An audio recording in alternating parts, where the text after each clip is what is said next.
बिस्मिल्लाहिर्रहमानिर्रहीम। अल-क़ुरआनु हयाती। The Quran is my life, the way to connect with Allah Subhanahu wa Ta'ala.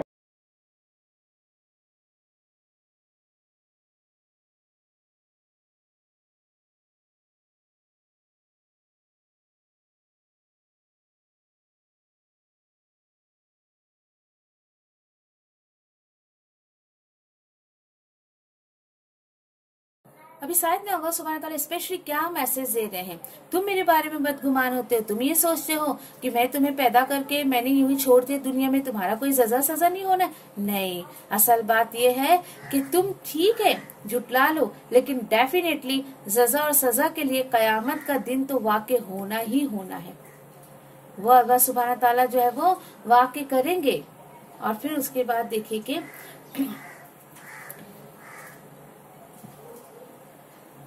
आयत number 10 में अल्लाह ताला क्या बता रहे हैं, व इन्ना अलैकुम लहाफिज़ीन, और बेशक तुम पर यकीनन कौन है, हाफिज़ीन। वो हाफिज़ीन कौन है, किरामन कातिबीन, बेशक तुम पर निगरां मुकर्रर हैं, इज्जत वाले अमाल लिखने वाले, इज्जत वाले अमाल लिखने वाले। क्या पता चला कि तुम्हें याद हो या ना हो कोई भी चीज, लेकिन फरिश्ते सब कुछ लिख रहे हैं। क्या लिख रहे हैं, जो हम सोचते हैं, जो हम बोलते हैं, जो हम देखते हैं। सोचिए जरा, यानी हैरत की बात है कि इंसान आज अपने आप को अल्लाह के अहकामात की गुलामी के फंदे से निकालकर माशरे के, नफ्स के बिल्कुल गुलामी के फंदे में फंसा हुआ है, रस्म रिवाज के फंदे में फंसा हुआ है, और बिल्कुल ऐसी जिंदगी गुजार रहा है बेफिक्र होके कि जैसे उसे किसी को जवाब ही नहीं देना है। अल्लाह ताला बोले नहीं, ये मेरे किरामन कातिबीन, दे रिकॉर्डेड एवरीथिंग, सब कुछ उनके पास रिकॉर्डेड है। अल्लाह सुब्हानहू तआला को सब पता है, लेकिन अल्लाह सुब्हानहू तआला ने उनको ड्यूटी दी है, उनको जो है वो काम दिया है, वो उसके अकॉर्डिंग काम करते रहते हैं। अल्लाह अकबर। और बताया जा रहा है याअमलून मा तफअलून, सब रिकॉर्डेड है मेरे पास, वो सब जान जाएंगे क्या वो करते थे, जो कुछ भी वो करते थे वो सब कुछ जान जाएंगे, ये बताया जा रहा है यहाँ पर। चलिए, होना तो सबके साथ ये मामला, कोई भी नहीं बचेगा। अल्लाह सुब्हानहू तआला बोल रहे हैं कोई भी नहीं बचेगा, सबके साथ ये मामला होना है। फिर क्या करे इंसान, क्या करे? अल्लाह ताला बोल रहे हैं जैसा सजा तो मिलेगी जरूर, और होगा क्या उस दिन, इन्नल अबरार लफी नईम, बेशक नेकोकार जन्नत ऐशो आराम वाली नियामतों में होंगे। दुआ करिए फौरन। क्या बताया मैंने आपको, दुआ क्या करनी है आपको, कि अब्बा तू हमें ऐसे लोगों में शामिल कर दे। तर्जुमा समझ आ रहा है आपको, आपको ट्रांसलेशन नहीं समझ आ रहा है, आपको आयतें नहीं समझ आ रही, लेकिन ट्रांसलेशन आपको समझ आ रहा है, तो फौरन आप दुआ कर लीजिए, अब्बा हमें ऐसे लोगों में शामिल कर दे। और आपको पता है अबरार कैसे नेकोकार हैं, नेक तो साले भी होता है, और अबरार ऐसा नेकोकार है, ऐसा नेक शख्स होता है जो नेकी करने में जरा भी चूं चरा नहीं करता है, कुछ नहीं सोचता है, जैसे ही उसके पास मौका है उसको कर गुजरता है। ऐसा नहीं है सोचूंगी करूंगी, और वो नेकी के मौके ढूंढते रहता है, ना कि उससे जान बचाने की कोशिश करता है। ये लो, इनको मैं ही मिली थी काम करवाने के लिए, मुझे ही सब बोलते हैं, मैं क्यों करूं, मैं तो नहीं कर रही। ऐसा नहीं होता है वो, बल्कि वो उसको जब भी मौका मिलता है वो अपने हाथ से उस मौके को चुकने नहीं देता है, वो सोचता है मैं ही करूंगा इसको। आप चाहती हैं अबरार की कैटेगरी में शामिल होना, तो आपको नेकी के मौके ढूंढने पड़ेंगे, कहाँ से मुझे कोई नेकी का काम मिल जाए, मैं ये कर लूं, मैं वो कर लूं। ठीक है, तो इस तरीके से जो है वो। और देखिए एक बात हमेशा मेरी याद रखिएगा, नेकी के कामों में किसी से मशवरा मत करिएगा आप कभी, हाँ मैं इससे पूछ लूं उससे पूछ लूं, मेरे को ये नेकी का काम करना है ऐसा, क्योंकि लोग है ना हमेशा दूसरों को गिराने की कोशिश करते हैं, वो नहीं चाहते कि आप जो है वो उनसे आगे बढ़े, चाहे दुनिया का मामला हो या दीन का मामला है। तो आप नेकी के कामों को अपने और अल्लाह के बीच में रखते हुए, अल्लाह को जो है वो गवाह बनाते हुए आप उस काम को कर गुजरिए। लेकिन आप लोगों से मशवरा करने जाएंगे तो आपको लोग ना करने का मशवरा देंगे। ठीक है, अच्छा फिर कौन है ये अबरार कौन है, ये तो अल्लाह ताला ने बता दिया कि ये तो फैसला होकर रहेगा। हाँ, लेकिन वह इन्नल फुज्जार वलफी जहीम, और बेशक गुनहगार जहन्नम में होंगे। गुनहगार कहाँ पर होंगे? जहन्नम में होंगे। यस्लौनहा यौमिद्दीन, क्यों भाई, क्यों जहन्नम में होंगे? आप बोलोगे मुझे तो बड़ा तरस आ रहा है इनके ऊपर, अल्लाह ताला इनको जहन्नम में क्यों डाल रहे? और अल्लाह ताला बता रहे जजा सजा के दिन उसमें डाले जाएंगे। क्यों? क्योंकि ये फुज्जार है। फुज्जार मतलब ये लोग जो है वो गुनहगार हैं, इन्होंने अल्लाह की नाफरमानी की, किताब और सुन्नत को फॉलो नहीं किया, आप सल्लल्लाहु अलैहि वसल्लम की सुन्नत को छोड़ के समाज की सुन्नत पे चलते रहे, मुआशरे की सुन्नत पे चलते रहे, गैर मजहब की सुन्नत पर चलते रहे। अल्लाह ताला बता रहे वमा हुम अन्हा बिगाइबिन, वो इससे कभी गायब ना हो पाएंगे। गायब ना हो पाएंगे यानी उस जहन्नम से कभी निकल ना पाएंगे। दुआ करिए फौरन, अल्लाहुम्मा ला तजअलना मिनहुम, ऐ अल्लाह तू हमें ऐसे लोगों में शामिल नहीं करना। मजीद ये बताया जा रहा है कि वमा अदराका मा यौमिद्दीन, और क्या जानते हो तुम ये यौमिद्दीन क्या है? ये देखिए, ये इम्पोर्टेंस बताई जा रही है कयामत की। कयामत की इम्पोर्टेंस क्या बताई जा रही है? तुम्हें नहीं पता यौमिद्दीन क्या है? अच्छा, सुम्मा मा अदराका मा यौमिद्दीन, मैं फिर कहता हूं कि तुझे क्या खबर है कि जजा सजा का दिन क्या है? 2 दफा एक ही सवाल। ये बताता है कि अल्लाह सुब्हानहू तआला कितना जोर दे रहे इस बात पर कि तुम्हें पता नहीं है यह आखिरत का दिन क्या है, हिसाब किताब का दिन क्या है। क्या है वो? यौम ला तमलिकु नफ्सुन लिनफ्सिन शैया, वो दिन क्या है कि वो ऐसा दिन है जिसमें कोई शख्स किसी शख्स का कोई भी जो है भला ना कर सकेगा। बहुत ध्यान से सुनिए इस आयत को।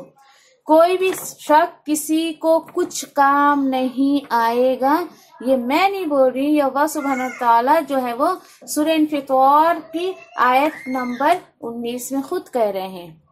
बताइए आज उम्मत मोहम्मदिया कितनी गफलत में जी रही है, कितनी गफलत में, कि वो हमारा बेड़ा पार कर देंगे, वो हमारी सिफारिश कर देंगे, हम उनके झंडे के नीचे बैठ जाएंगे, हम ऐसा कर लेंगे वैसा कर लेंगे। ये लोग अल्लाह सुब्हानहू तआला तो गैब से कुछ और ही पर्दा उठा रहे हैं। हमारी आंखों पे जो पर्दे पड़े हुए हैं आज, कुछ लोगों को हमने जो बैसाखी बना रखा है कुछ लोगों ने, तो वो अल्लाह ताला बता रहे सारी बैसाखियों को हटा दो। ये सारी बैसाखियां तुम्हें कुछ काम नहीं आने वाली। क्यों? वल अम्रु यौमइज़िन लिल्लाह, ये है असल बात। उस दिन हुक्म सिर्फ और सिर्फ अल्लाह सुब्हानहू तआला का होगा। और यकीन करिए कि जिसको इस बात पे यकीन आ जाता है, दुनिया में भी वो अल्लाह सुब्हानहू तआला के ही हुक्म पर अमल करता है। क्यों? क्योंकि उसको पता है मेरा तो कोई ठिकाना नहीं अल्लाह के हुक्म के अलावा, मेरी तो कुछ बनने वाली नहीं अल्लाह के हुक्म के अलावा, न मेरा कोई बना सकता है न बिगाड़ सकता है, सब कुछ अल्लाह सुब्हानहू तआला के हाथ में। तो क्यों ना मैं अपना वली, अपना मददगार, अल्लाह ताला खुद कह रहे हैं कि मैं तुम्हारा वली हूँ, मैं तुम्हारा मददगार हूँ, तो क्यों ना मैं सिर्फ अल्लाह सुब्हानहू तआला को अपना वली और मददगार बनाऊं, ताकि क़यामत के दिन अल्लाह सुब्हानहू तआला भी मेरे ऊपर रहम कर दे।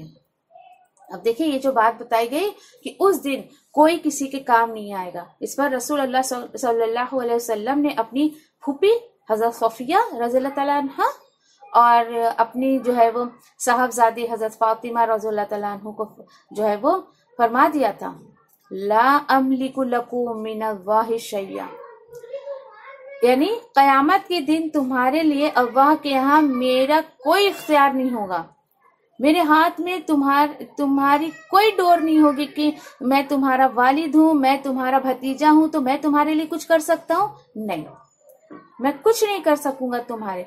और कयामत के दिन तमाम इख्तियार सिर्फ अल्लाह सुब्हानहू तआला का होगा।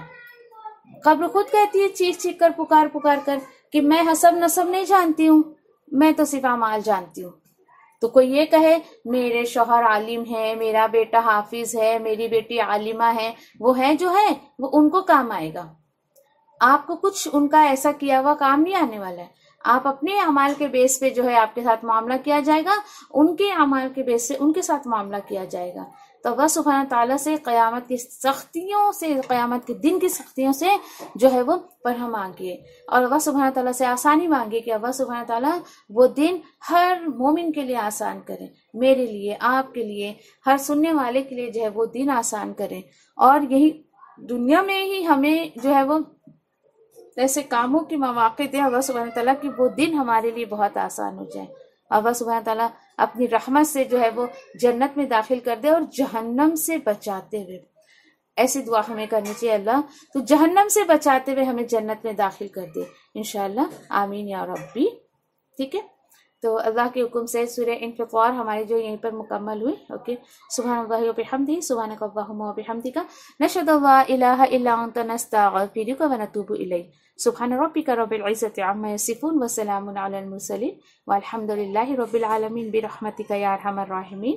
रब्बना तक़ब्बल मिन्ना इन्नका अंतस समीउल अलीम व तुब अलैना इन्नका अंतत तव्वाबुर रहीम। आमीन या रब्बल आलमीन। वस्सलामु अलैकुम रहमतुल्लाहि व बरकातुहू।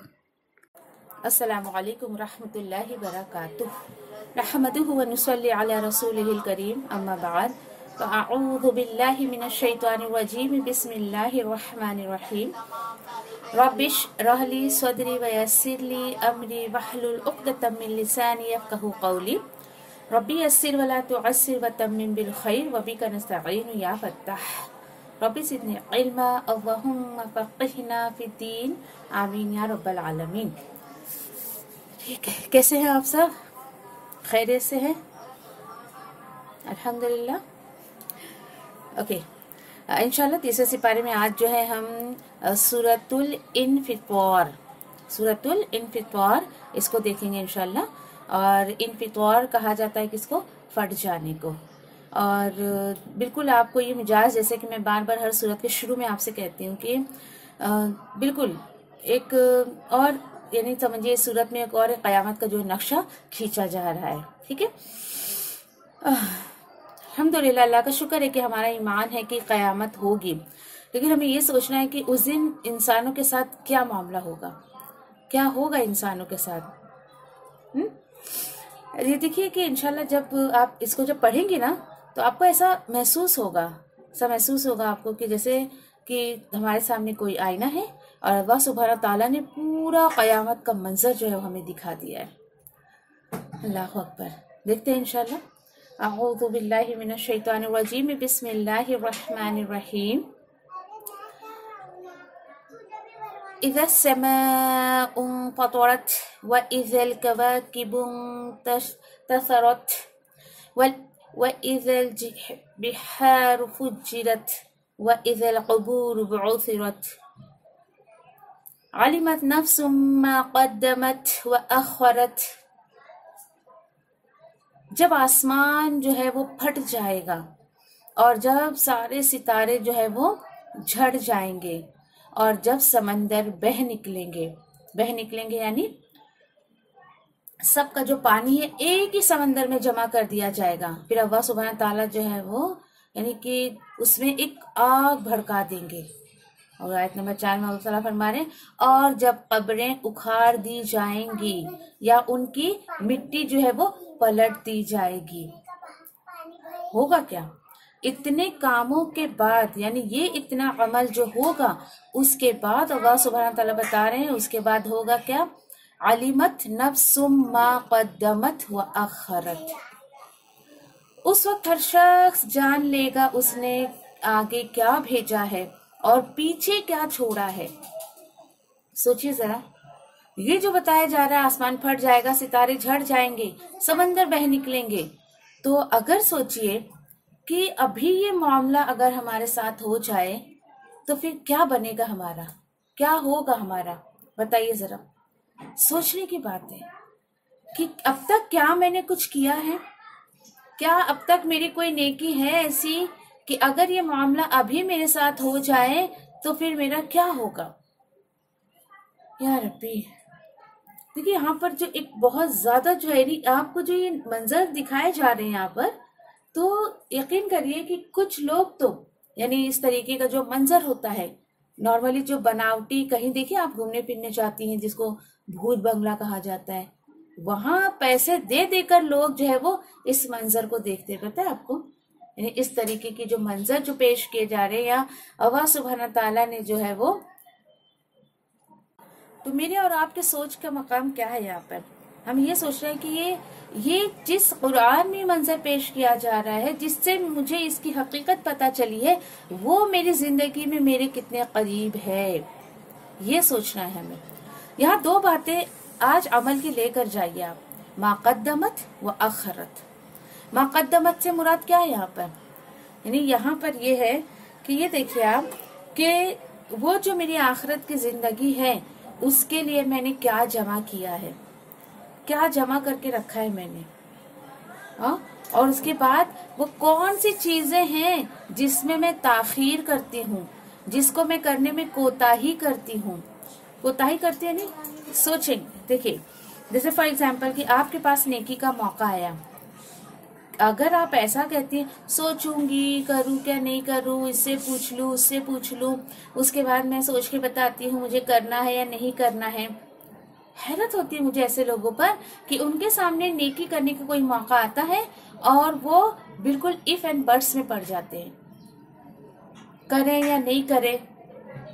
देखिए एक बात हमेशा याद रखें, नेकी के काम का जब भी आपको मौका मिले ना उसे कर लीजिए, उसे कर लीजिए, इफ एंड बट्स में मत पड़िए।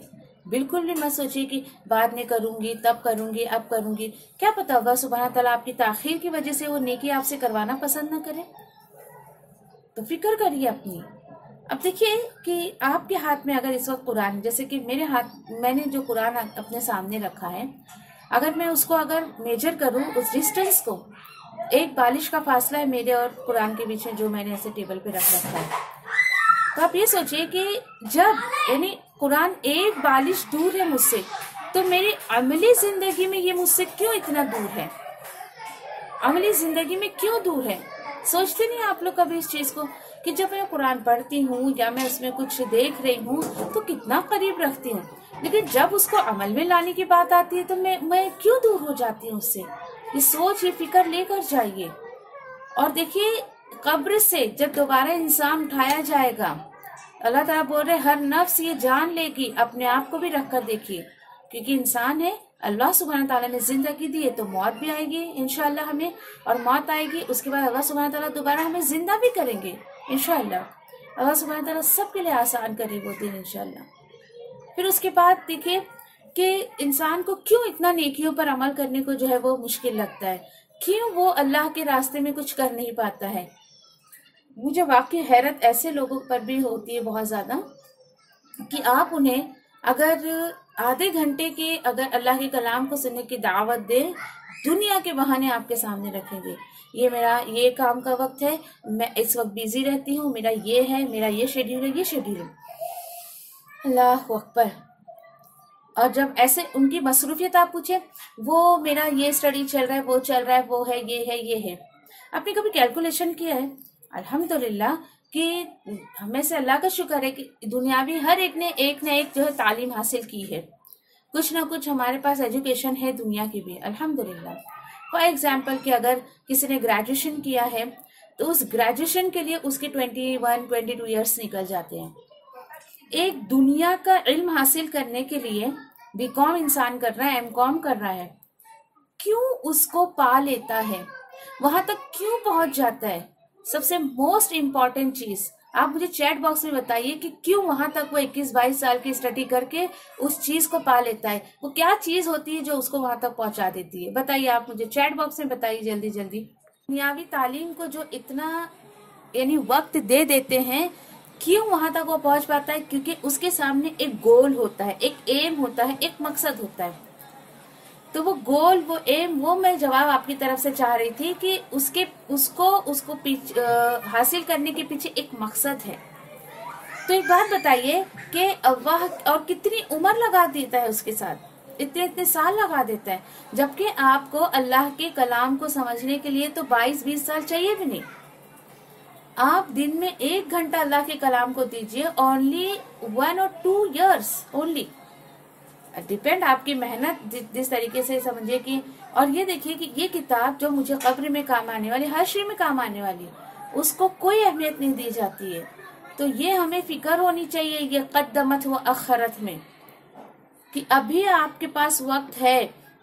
अगर आपने डिले कर दिया, अखरत यानी नेकी के काम में मैंने क्यों डिले किया, कब्र से उठते हुए सबसे पहले जब उसके सामने चीजें आएंगी कि नेकी के कामों में मैं क्यों इतनी सुस्ती किया करती थी, मेरे पास इतने मौके आए अल्लाह के दीन का काम करने का, मैंने क्यों सुस्ती की। क्योंकि बात बताइए, उस वक्त सोचने से कोई फायदा नहीं होगा। कुरान समझने के बाद आज ये कुरान मुझे और आपको फिक्र क्या दे रहा है, अपने आज की फिक्र करो, अपने आज को वेस्ट मत करो। अगर तुम अपना जो है मरने के बाद का जो तुम्हारा फ्यूचर शुरू होने वाला है उसको अगर तुम बचाना चाहते हो तो अपने आज को जो है वेस्ट मत करो, ठीक है इंशाल्लाह। अब तक अगर आप में से किसी ने अगर आज तक अल्लाह सुब्हान ताला के पास नेकी का खाता नहीं खुलवाया है तो खुलवा लीजिए और डीले मत करिए। नेकी का कोई भी काम आता है, चाहे वो छोटा हो बड़ा हो। कुछ लोगों का हाल होता है क्या, नहीं बाबा मेरे को छोटा छोटा काम नहीं करने को मांगता है, मेरे को तो बड़ा बड़ा नेकी करूं, मैं तो बहुत बड़ी बड़ी नेकी करूंगी, मैं तो सीधा हज पे ही जाऊंगी, वो सबसे नेकी का काम है बड़ा, मैं तो सबसे बड़ा वो काम करूंगी। और दुनिया में उसको ऐसे मौके मिलते रहते हैं छोटे छोटे नेकी करने के, उसको सब वेस्ट कर देते हैं। तो ऐसा मत करिए। इवन आप जो समझते हैं, अगर अल्लाह के कलाम की एक आयत भी आपको, एक आयत भी बहुत अच्छे तरीके से किताब और सुन्नत के तरीके से अगर आपको समझ आ गया, उस एक आयत को भी पहुंचा दें दूसरों तक। उसको अपनी पूंजी समझ के अपने अंदर ही उसको जमा करके मत रखो, ठीक है इंशाल्लाह। मजीद क्या बताया जा रहा है, आयत नंबर 6 में अल्लाह ताला बता रहे हैं, या अय्युहल इंसानु मा गर्रका बिरब्बिकल करीम, ऐ इंसान तुझे अपने रब करीम के बारे में किस चीज ने धोखे में डाल दिया था। देखो जरा, किस चीज ने तुझे धोखा दिया। सोचिए अल्लाह सुब्हान तआला इंसान से कह रहे हैं, क्या हो गया है, इतने प्यारे रब के कलाम को तुम इम्पोर्टेंस नहीं देते हो, इतनी खूबसूरत किताब को तुम इम्पोर्टेंस नहीं देते हो, ये किस चीज ने तुमको धोखे में डाला है। जबकि वो रब करीम तो ऐसा है कि जिसने तुझे हकीर पानी से पैदा किया, फिर ठीक ठाक किया, पैदा किया और ठीक ठाक किया। सवाका को आप कह सकते हैं कि हमारी जो स्किन वगैरह है ना, इसको अल्लाह सुब्हान तआला ने इतने प्रॉपर तरीके से हमारी हड्डियों पे चढ़ा दिया है, सुभान अल्लाह। और ये आदला को आप कह सकते हैं कि हमारे पार्ट्स ऑफ द बॉडीज जो भी है, पार्ट्स ऑफ द बॉडी हमारी जो है, इतना प्रॉपर मेजरमेंट अल्लाह सुब्हान तआला ने किया है कि दोनों कान इक्वल हैं, दोनों हाथ इक्वल है, दोनों पैर इक्वल है। कभी सोचा करो, मेरा एक हाथ एक पैर छोटा बड़ा होता तो मैं कैसी दिखती, कितना मिस बैलेंस होता, मुझे चलने में कितनी परेशानी होती। इसके साथ साथ देखिए कि ठीक ठाक बनाया, इसका मतलब क्या है कि अल्लाह सुब्हान ताला ने देखिए हमें बिल्कुल हमें सुनता देखता कामिल एकदम प्रॉपर इंसान बना दिया। बराबर हमारे जो है वो पार्ट्स ऑफ द बॉडी, हमारे फिंगर्स देखिए कितने ये छोटे बड़े होने के, हमारे इसके पीछे भी अल्लाह सुब्हान ताला की बहुत बड़ी हिकमत है।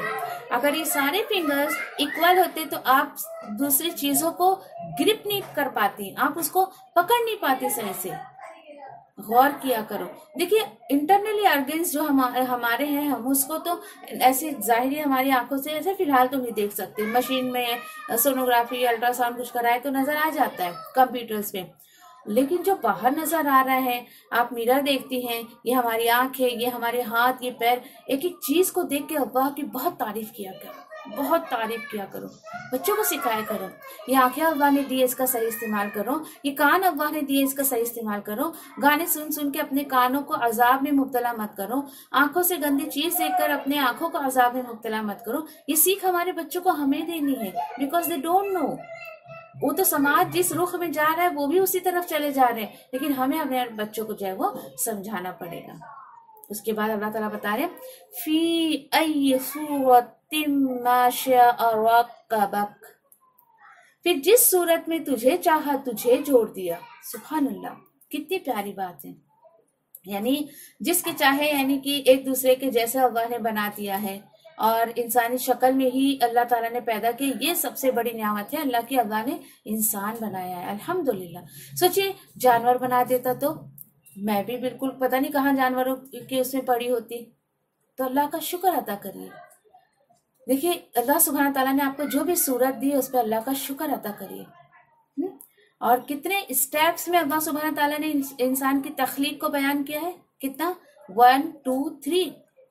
यानी ये देखिए कि इतने स्टेप तो अल्लाह सुब्हान ताला ने जो है वो, यानी कि इससे अल्लाह सुब्हान ताला का कितना प्यार झलकता है कि अल्लाह सुब्हान ताला बता रहे इंसान मैं तुझसे बहुत मोहब्बत करता हूँ, मैं तुझसे बहुत ही ज्यादा मोहब्बत करता हूँ। और देखिए सोचा करो, और इंसान क्या है ये सोचा करो कि अल्लाह मुझसे कितनी मोहब्बत करते हैं, अल्लाह सुब्हान तआला ने मुझे कितना अच्छा पैदा किया है और मैं गुनाहों में जिंदगी गुजार रही हूँ, गफलत में जिंदगी गुजार रही हूँ। तो देखिए अल्लाह के बारे में कभी भी बदगुमान नहीं होना चाहिए हमें। अल्लाह ताला बोलते हैं मैं तुमसे बहुत मोहब्बत करता हूँ। और हाल तुम्हारा क्या है, तुम्हारा हाल ये है कि कल्ला बल तुकज़्ज़िबून बिद्दीन। और तो सोच लो ऐसा हरगिज नहीं है जैसे काफिर कहते हैं, बल्कि तुम जजा और सजा के दिन को झुटलाते हो। यानी उनके बारे में ये बताया जा रहा है।